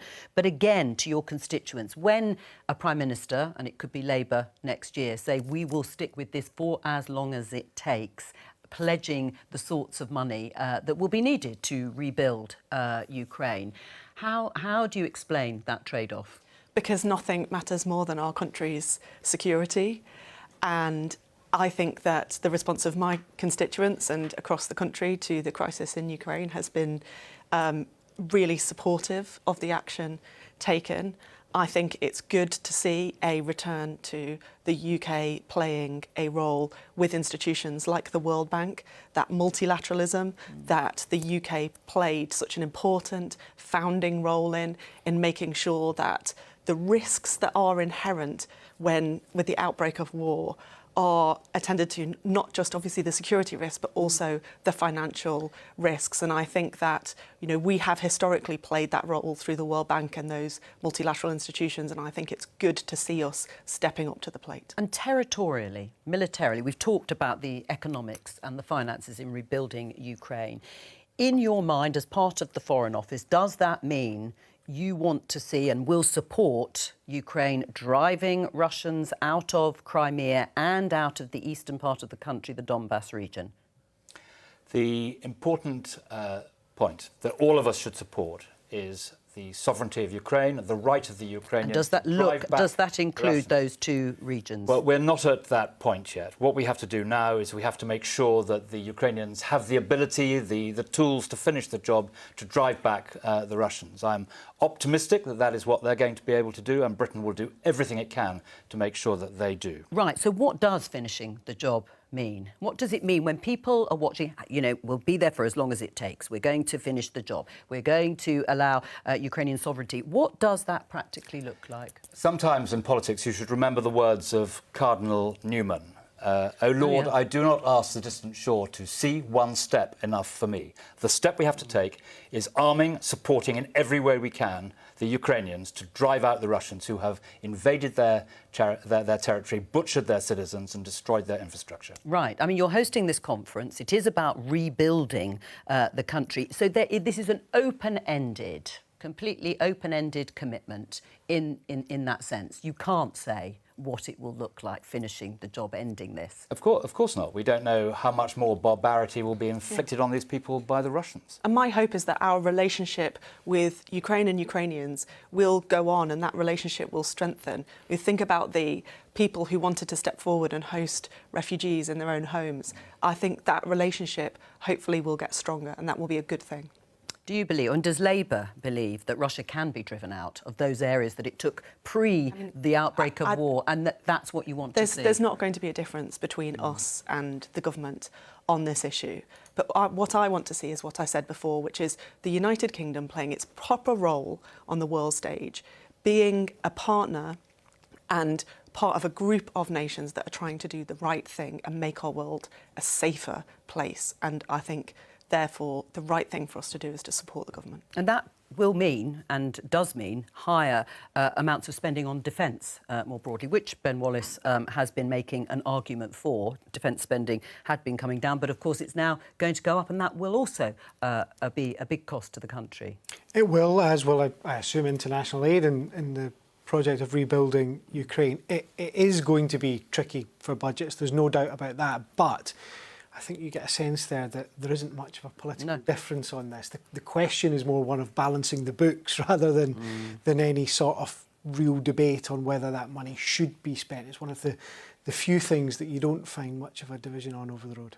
Let's have a look at this story in today's papers, which says Labour draws up plans to flood House of Lords with peers. I don't think we have actually got the graphic. What is this about? I thought Labour was supposed to be pledging to do exactly the opposite. I mean, Keir Starmer said this week he wouldn't have a resignation honours list and has previously pledged that he wants to abolish the House of Lords. I think you'd have to ask the journalist what it's about, because our policy is to have a smaller elected House of Lords that's reflective of our regions and nations, that brings people from different backgrounds into politics. If you look at the House of Lords today, it's absolutely dominated by people who live in London and the South East.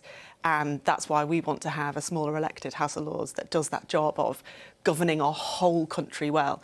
It's not unconnected to the point I was making before, which is that our country is so regionally imbalanced. And some of that economic imbalance is connected to the political imbalance. Some parts of our country just don't get a big enough say in how we run the country. So there won't be hundreds of Labour peers being put into the House of Lords if you win the election next year?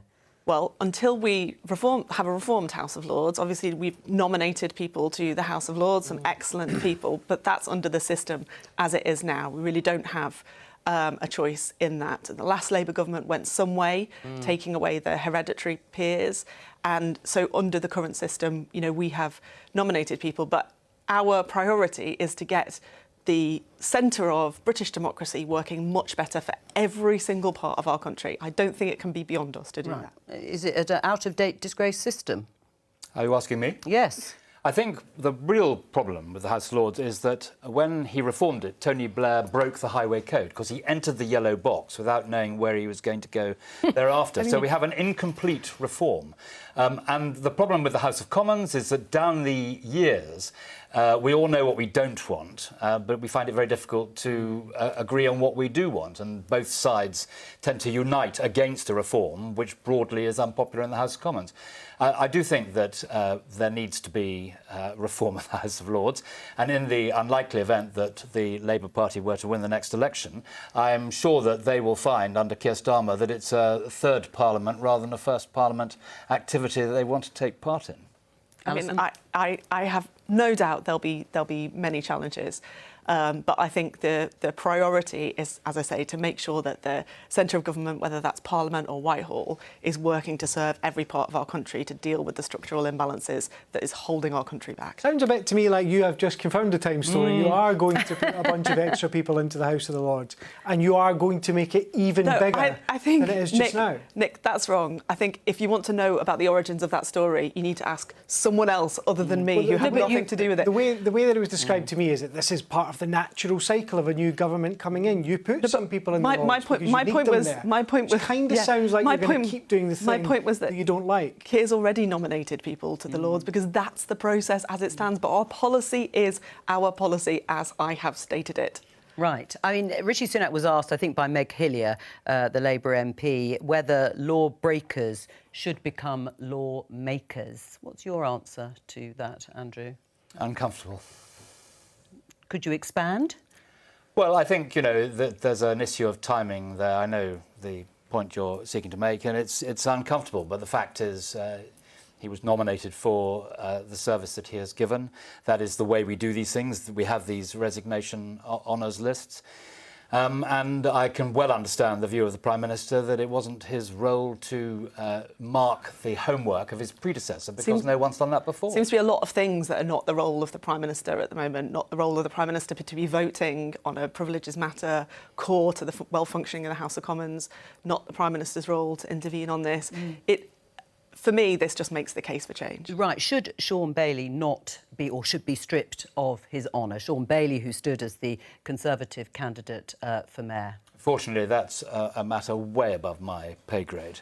And as I've explained what the... But what's your opinion? You said it's uncomfortable. You said you're uncomfortable with it. I've explained what the conventions are, and those conventions are there for a reason. So I really can't, I'm afraid, add to your investigations on that. Right. Well, you're lucky because we've just run out of time. But thank you to all of my guests for this part of Politics Live. I'll be back tomorrow with more at 12:15 here on BBC Two and on the iPlayer. From all of us here, bye-bye.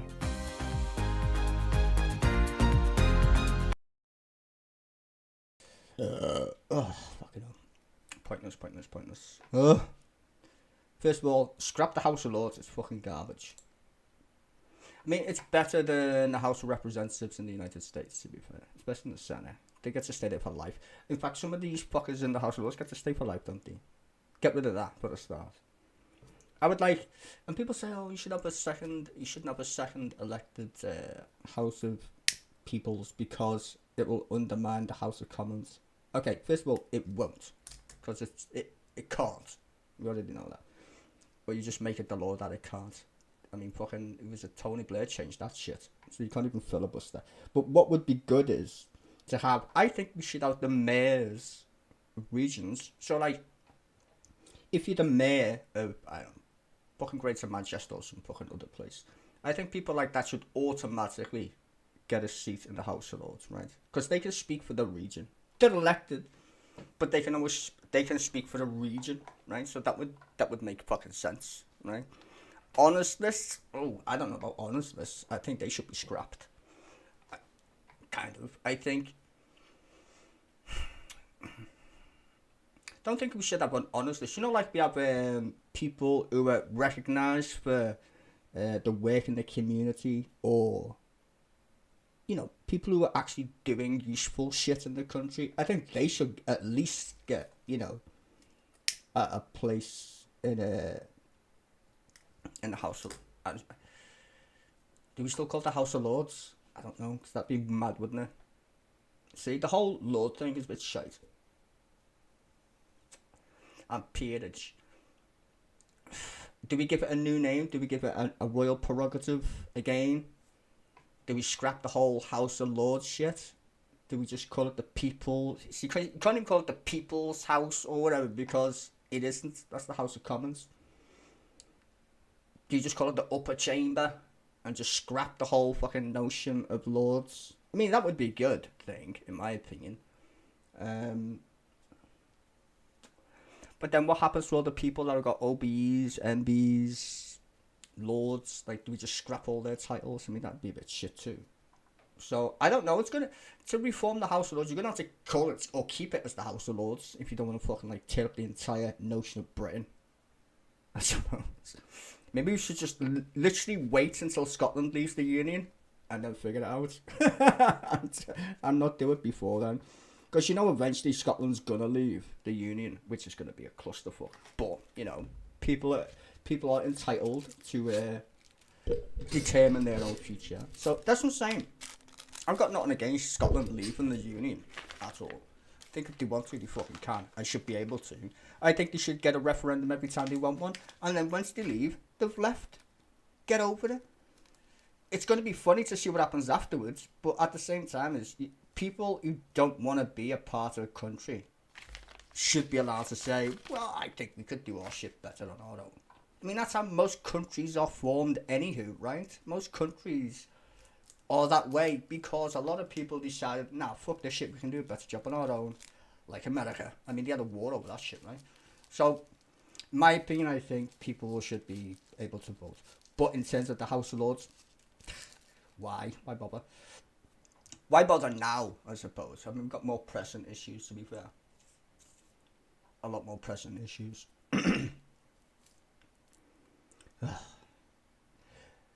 In terms of the Tories and all this inflation shit, I see the Tories just literally hanging on for dear life at this point. They're not going to call a general election. They're not that stupid. But they will hang on. And the funny part is, the longer it gets more mental, and trust me, it's going to get more mental, the Tories are just fucking themselves in the foot. Because they know they already lost the election. Even though they're like obtuse about it. Like, oh, we can maybe still win, maybe. No, you're not. You're not going to win. Fucking stupid. So, I don't know. Maybe they're trying to prepare for when eventually they get... I don't know. Because, think about it this way, right? The only way the Tory party is going to go, and this is a bit like what I see happen in the United States, is they're either going to double down on the insanity part of their party, or they're going to go, fuck this, we need to go back to being Tories. I know that sounds mad, but, you know, to the centre. A bit like David Cameron, even though he was garbage. But they're going to have to be more David Cameron than more Boris Johnson. Because basically, the Tories have lurched to the right and not of the right. If you know what I mean. Like the Tory party like the centre ground because that's where they always win elections. Let's not forget the Tory party is the most successful party in the United Kingdom. Not Labour. Labour's only been in power a few times. It's mostly been Tory or Tory governments. So they can either go full Suella Braverman, which I think they're going to do because they are a bunch of nutters. We need to fuck elected fucking Nadine Dorries for fuck's sake. God knows. So they can either go full Suella Braverman, which I think they're going to go, because Rishi Sunak is not going to contest. When he gets beat, he's going to leave politics. He's like not asked. Do you think he's still going to be an MP when he loses the next election? I don't. So you're going to have Jeremy Hunt, right? He's already eyeing up the next election. I mean, come on. These are fucking calculated people, the politicians. So I'm going to tell you the next people who are in that race. You're going to have Suella Braverman, Penny Mordaunt, Michael Gove, because he's a fucking muppet. Always Michael Gove. He'll run again. Jeremy Cunt. He'll run, as I said. So there's 4. Suella Braverman. What's the other? Kenny Badenoch. So there's 7. Anybody else who's nuttery enough to sit in the wilderness? Because that's what they're going to do. They're going to be in the wilderness for years, basically. At least 10. At least 10 years. No one's going to vote for them again. And this is the beautiful thing that people don't understand about British politics. I said this before. Governments don't win elections. They fucking lose them. If you look at the history of Britain, recent history in terms of like elections or whatever, the British people don't like to change their governments that often. They just don't. For some weird reason. They get fed up with them and then vote for the opposition. Only because the current bunch are so fucking useless that they've run out of patience. Don't forget, we drink cups of tea. Carry on. Drink a cup of tea. So, you don't win elections as a government. You technically lose them in Britain. So, these guys have been in power for too long. They're stale. And let's face it, they haven't did a good job, to be honest with you. Have they? No. So, they're definitely going to lose the next election by abstention, which they're very, I don't know, familiar with, considering they always fucking abstain on shit in Parliament. So, most of this shit that you're going to hear over the next year, maybe, is just waffle. I wouldn't take any notice of it. And the only thing I would say pay attention to is the Labour Party policies. They should, I would suggest, already start forming policies. Because the Tories can't nick them yet in terms of, I mean, they could now, but I would start putting out some policies because they need to get it out, because you never see really Labour on the TV, on any news. Anytime I see Labour made a speech, it's a 30-second soundbite. If it's the Prime Minister, it's the full thing. You've got to understand the media bias as well. It's the same thing, but the opposite effect with Donald Trump. Donald Trump, every fucking body covered him, and he wasn't even at the podium. But everyone was fascinated with Donald Trump. The media made Donald Trump popular. The media. Because everyone was like, Donald Trump is so bad, he's never going to win. Let's poke fun at him. Even Obama made fun of him. And then what, had to suck it up when he won. And the only reason Joe Biden won was because most of America were like, fucking no, no, no, no. Please no, we can't have you. You're just too mental. Maybe we like you, but you're so fucking nuts. We would rather have a corpse as the fucking president of the United States. That's basically what's going to happen here. Is Keir Starmer popular? No. Is he better than the Tories? Fuck yeah. So that's how that works. That's how that's going to work out anyway. So let's see anyway. But like I said, don't pay much attention to any of these things, really. Because the Tories are already dead and thrown out of office. Labour needs to step up its game and give some fucking policies. Like real ones. And stop evading the situation that they find themselves in.